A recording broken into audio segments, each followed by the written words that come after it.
is launching its largest exercise since the Cold War. NATO right now is testing its readiness with the alliance's largest ever air exercise. Biggest military drill na ito ng North Atlantic Treaty Organization o NATO na tinatawag na Steadfast Defender 24 ay magsisimula sa susunod na linggo at tatagal hanggang buwan ng Mayo. Kabilaan ang mga umatikabong haka-haka ng bakbakan na hahantong daw sa pangatlong digmaan. Haka-haka man, ngunit may mga basehan ang pag-usbong ng pinaka-destructive at pinaka-nakakatakot na digmaan sa kasaysayan, ang World War III. At kung ating mapapansin, kakaiba ang mga galawan ng iba't ibang bansa ngayon, lalong higit ang NATO. Dahil hinahanda nito ang 90,000 na sundalo para sa isa sa pinakamalaki na military exercises mula noong Cold War. Atin itong pag-usapan, mga kaibigan. Ang NATO ay magdaraos ng pinakamalaking ehersisyo sa loob ng 35 years, kasama mga unit mula sa 31 na kasapi na bansa. May humigit kumulang na 90,000 na mga sundalo ang makikilahok sa mga palaruang pandigma. Kung sakaling atakihin tayo, kailangan tayong maghanda. Inanunsyo ng NATO noong Huwebes na simula nito ang pinakamalaking ehersisyo nito mula pa noong Cold War na kasama ang 90,000 na sundalo mula sa lahat ng 31 na kasabing bansa, pati na rin ang mga kandidatong bansang Sweden, habang ang pagsakop ng Russia sa Ukraine ay pumapasok na sa mga hangganan ng alyansa at ang matalim na retorika mula sa Kremlin ay lalong lumalakas.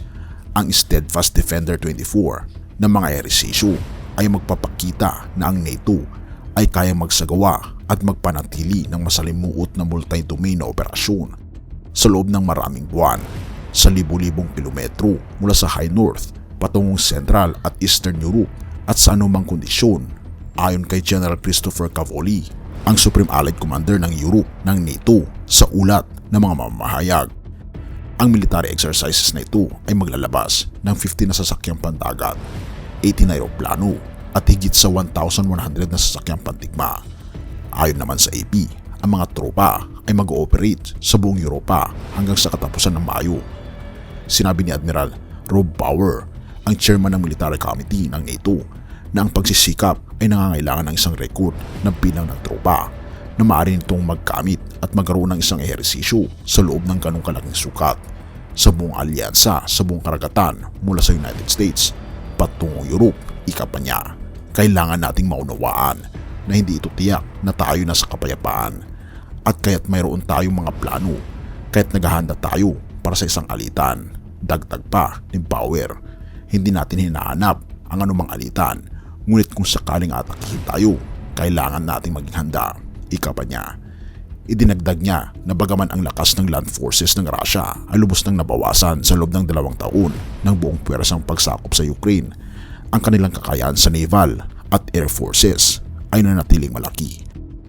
Ang pinakamalaking ehersisyo ng NATO mula pa noong 1988 na Reforger War Games malapit sa katapusan ng Cold War, na kung ating mapapansin sumusunod sa patuloy na pag-akyat ng mga tropa at kagamitan ng kaunlaran sa malapit na mga hangganan ng alyansa sa Russia.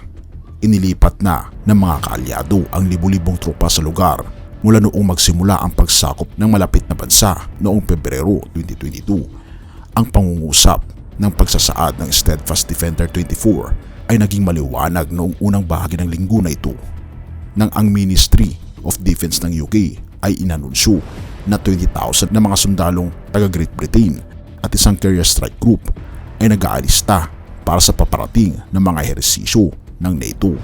Binanggit din ni Bauer na sa mga nagdaang buwan, ang mga front lines sa pagitan ng puwersa ng Kiev at Moscow sa lupa ay hindi masyadong gumagalaw sa kahit anong paraan. At habang ang pinakabagong mga atake ng Russia ay nakakagambala, hindi ito epektibong militar. Ika pa niya. Dagdag pa niya na kahit hindi dapat maging labis na pesimista ang mga tao sa tsansang manalo ang Ukraine. Mga awit 119 verse 105. Kapag naguguluhan tayo sa buhay natin, mapagtitiwalaan natin ang Diyos na nagbibigay ng gabay sa pamagitan ng kanyang salita.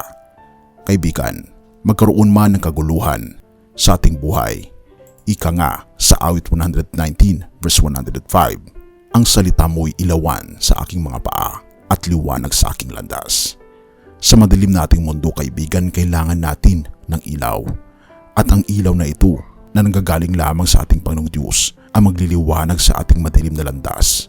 At naway makamit natin ang tunay na kaligayahan ng buhay na kahit anumang problema ang ating nararanasan ay kumapit lamang tayo sa tunay na ilaw, ang ating Panginoong Diyos. Purihin ang ating Panginoong Diyos at salamat, kaibigan, sa iyong panonood.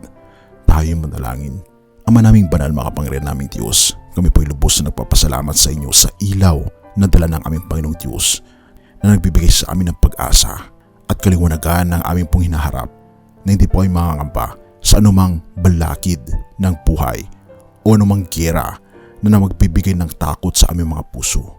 Salamat, Panginoon, na kayo po'y nakikipaglaban sa amin. Gabayan kami at patawarin po kami sa lahat ng aming pagkukulang at pagkakasala, pagkat ito ay aming samatiling sa matamis na pangalan ng aming Panginoon Hesus. Amen.